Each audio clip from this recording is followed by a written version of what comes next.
मुंबई को sports city के तौर पर पहचान दिलवाने के संकल्प के साथ सीबीडी बेलापुर स्थित स्वर्गीय राजीव गांधी क्रीड़ा संकुल में खिलाड़ियों को हाईटेक सुविधा मुहैया करवाते हुए नवी मुंबई महानगर पालिका के माध्यम से स्थापित फ्लड लाइट और PAS पब्लिक अनाउंसमेंट सिस्टम का उद्घाटन नवी मुंबई के महापौर सुजाता पाटिल के हाथों संपन्न हुआ।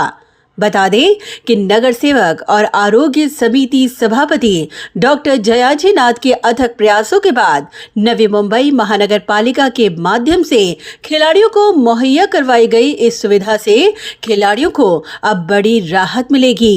लगभग 9.5 करोड़ रुपयों की लागत से निर्मित इस फ्लड लाइट से डे नाइट मैच की सुविधा और PAS यानी पब्लिक अनाउंसमेंट सिस्टम से खिलाड़ियों को सुविधा तो होगी ही, साथ ही आसपास के रिहायशी इलाकों के नागरिकों की समस्याओं का भी समाधान होगा।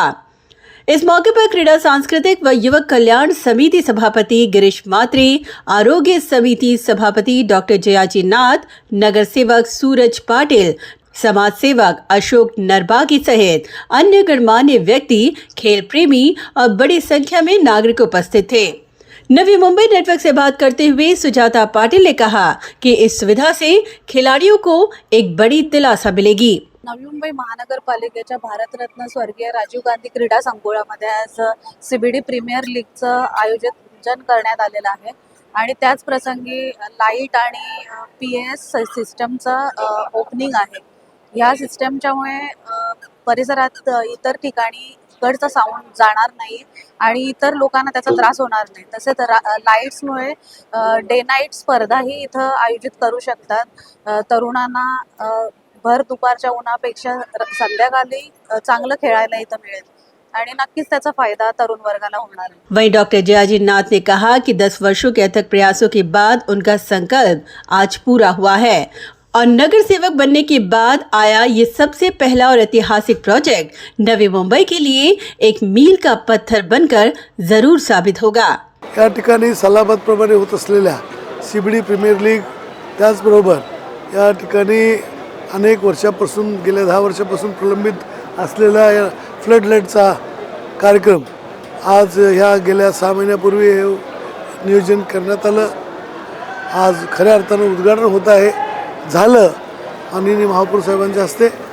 त्याचबरोबर ह्या ठिकाणी PA system public announcement system एक मिनिमम आवाजात असावी, जेणेकरून कुठल्याही नागरिकांना त्रास होता कामा नये। मॅचेस होत राहणार, स्टेडियम होत राहणार, लाईट असणार, हे सातत्याने करत असताना स्थानिकांना कुठलाही त्रास न व्हावा ही यामागची भावना होती।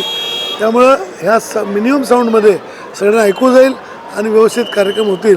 कारण लोकांचा जो त्रास आहे तो साऊंड सिस्टीमचा जास्ती त्रास आहे, खेळण्याचा त्रास नाही आहे। त्या अनुषंगाने हे केलेलं आहे। आज माननीय महापौर साहेबांना रिक्वेस्ट केली आणि सुजाताताई आल्या, त्यांनी उद्घाटन केलं, त्याबद्दल त्यांचे लाख लाख धन्यवाद। त्यांच्या हस्ते माझ्या प्रभागातला आज पहिला मोठा कार्यक्रम जवळजवळ 9.5 कोटी खर्च करून ही PA सिस्टीम आणि ही फ्लड लाईट सिस्टीम ही लावण्यात आलेली आहे। या ठिकाणी 1000 लक्सपासून 750 ते 500 ते 300 ज्या पद्धतीनं कुठल्या प्रकारचे सामने होतील, तर लहान मुलांचे असतील त्यांना 1000चा लागतो, कॉमन लोकांना 300चा लक्स चालतो, 500चा असं प्रत्येकाचं ती कुठल्या कॅटेगरीची रणजी ट्रॉफी असेल त्यांना 7-7.5चा लागतो। या लक्सच्या पद्धतीनं ही टेक्नॉलॉजीची हायटेक लाईट लावलेली आहे। त्याच्यामुळं हा ऐतिहासिक प्रोजेक्ट हा मुंबईच्या इतिहासात हा मानाचा तुरा आज लावला गेला। त्याचं खऱ्या अर्थानं श्रेय आज माननीय महापौर सुजाताईंना जातं आहे। त्यांच्या शुभास्ते काय होतं आहे, आदरणीय नाईक साहेबांची दूरदृष्टी सातत्याने स्टेडियम बनवत असताना सुद्धा कसं बनवावं, काय करावं, या ठिकाणी काय काय करता येईल, हे दादांचं लक्ष। खाली स्पोर्ट्स कामे या ठिकाणी क्रिकेटच नव्हता, फुटबॉल होतील, व्हॉलीबॉल होतील, बॅडमिंटन होतील, टेबल टेनिस होतील आणि बास्केटबॉल होतील। त्याचबरोबर या ठिकाणी स्पोर्ट्स नर्सरी आदरणीय संदीप नाईक साहेबांच्या माध्यमातून लहान मुलांना कुठलाही खेळताना बॉल लागू नये म्हणून स्पोर्ट्स नर्सरी उभा करण्यात आली।